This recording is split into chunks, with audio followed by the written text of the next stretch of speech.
W dzisiejszym filmie poruszymy dość kontrowersyjny temat i zrobimy to na przykładzie doskonale znanego wam wszystkim Noriakiego Kasai. Od 2 sezonów legendarny Japończyk jest cieniem samego siebie, jeśli chodzi o formę sportową, a w zeszłym sezonie nie wystąpił w ani jednym konkursie Pucharu Świata. Mimo 49 lat na karku, Kasai wciąż kontynuuje swoją profesjonalną karierę i walczy o miejsce w składzie reprezentacji Japonii. Jego słabe wyniki sprawiły jednak, że w ostatnich latach coraz częściej przewija się dyskusja na temat sensu kontynuowania kariery w takich okolicznościach. Jedni twierdzą, że jeżeli tylko chce dalej skakać na profesjonalnym poziomie i wierzy, że może coś jeszcze pokazać, to niech dalej to robi. Inni mówią jednak, że powinien zakończyć już swoją karierę i tak naprawdę już kilka lat temu był dla niego najlepszy moment na rozstanie się ze skokami. Na początek przyjrzyjmy się argumentom pierwszej grupy i zastanówmy się, jakie korzyści niesie za sobą kontynuowanie kariery przez Japończyka. Po pierwsze, korzyści odnosi przede wszystkim on sam. Skoro skoki są jego wielką pasją, bez której nie wyobraża sobie życia, to trudno się dziwić, że chce dalej próbować swoich sił w tym sporcie.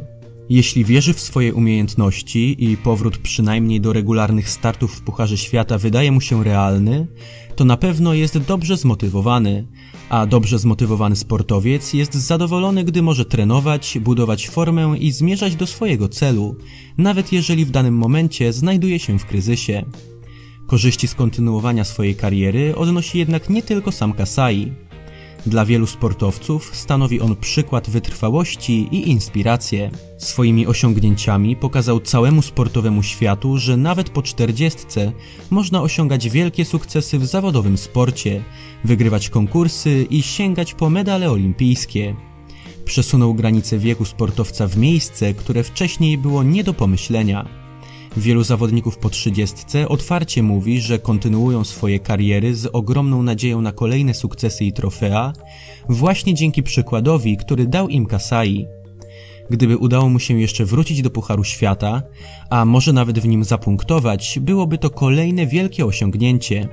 Pokazałby w ten sposób, że nawet koło 50 można być w formie pozwalającej na walkę o przyzwoite miejsca w Pucharze Świata. Korzyści odnoszą z tego również młodsi skoczkowie, dla których Noriaki Kasai i treningi lub występy u jego boku z pewnością są dużym przeżyciem i niezwykłym doświadczeniem. Zwolennikami kontynuowania kariery przez Japończyka jest też spora część kibiców, którzy życzą mu wyśrubowania kolejnych rekordów dotyczących wieku w skokach narciarskich, dzięki czemu zapisałby się na kartach historii w jeszcze bardziej spektakularny sposób. Choć wiele jego rekordów już dziś wydaje się absolutnie nie do pobicia. Wielu kibiców chce również oglądać go na skoczni ze względu na sentyment do dawnych czasów. Kasai to swego rodzaju żywy pomnik skoków narciarskich. Zaczynał karierę, gdy wielu z nas nie było jeszcze na świecie, a styl V został wprowadzony do skoków dopiero jakieś 4 lata po jego debiucie. Zdobywał złoty medal Mistrzostw Świata w lotach niemal 10 lat przed wybuchem Mały Szomani, która przecież wydaje się dzisiaj odległą historią. Tymczasem ten sam skoczek jeszcze 5 lat temu stawał na podium zawodów Pucharu Świata. Noriaki Kasai to ogromna część historii skoków, dlatego niektórzy kibice nie wyobrażają sobie, aby miał zakończyć karierę i chcą oglądać go w akcji jak najdłużej. Przejdźmy jednak do drugiej części filmu i przyjrzyjmy się argumentom przeciw kontynuowaniu przez niego kariery. Jeden z najczęściej przytaczanych zarzutów to Kasai blokuje miejsce w kadrze młodym zawodnikom. Oczywiście zależy jak na to patrzeć.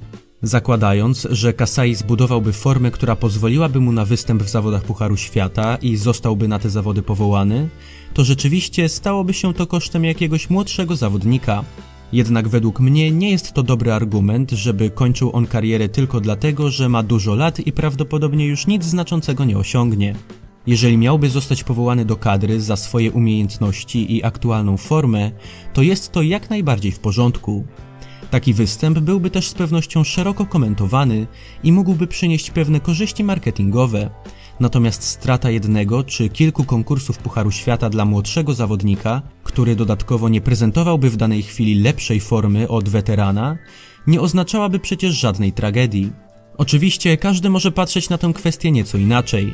Chciałem jednak wyrazić swoją własną opinię na ten temat, ponieważ przytoczony argument pojawia się w kontekście Kasaiego bardzo często, a według mnie nie jest on zbyt trafny. Podobny argument pada w kontekście treningu.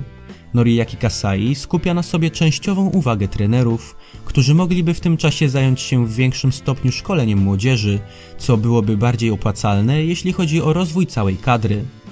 Wielu kibiców uważa również, że dla samego Japończyka lepszą opcją było zakończenie kariery kilka lat temu, gdy był jeszcze w całkiem niezłej formie. Dzięki temu zostałby zapamiętany jako najstarszy profesjonalny skoczek XXI wieku, który na dodatek do samego końca kariery znajdował się w światowej czołówce. Zawodnicy, którzy kończą kariery w wielkim stylu, zawsze są szczególnie zapamiętywani i doceniani przez kibiców. Obecnie Kasai nie ma już praktycznie żadnych szans na zakończenie przygody ze skokami w wielkim stylu. Dlatego niektórzy mówią wprost, że przegapił swój najlepszy czas na zejście ze sceny. Jeśli chodzi o moje osobiste zdanie, to cieszę się, że wciąż możemy śledzić poczynania Kasaiego na skoczniach. Życzę mu powrotu do Pucharu Świata i śrubowania kolejnych rekordów, ponieważ jest on żywą legendą tej dyscypliny, ale również bardzo sympatycznym i charyzmatycznym zawodnikiem. A jakie jest wasze zdanie na ten temat? Czy Noriaki Kasai przegapił odpowiedni moment na pożegnanie się ze sportem i nie ma już po co skakać? Czy może jednak powinien dalej próbować swoich sił, o ile wciąż ma na to ochotę? Swoją opinią możecie podzielić się w komentarzu. Tymczasem dziękuję za obejrzenie mojego filmu i zapraszam do oglądania następnych. Zachęcam również do zostawienia łapki w górę i zasubskrybowania mojego kanału, jeżeli jeszcze tego nie robisz. A na razie, do usłyszenia.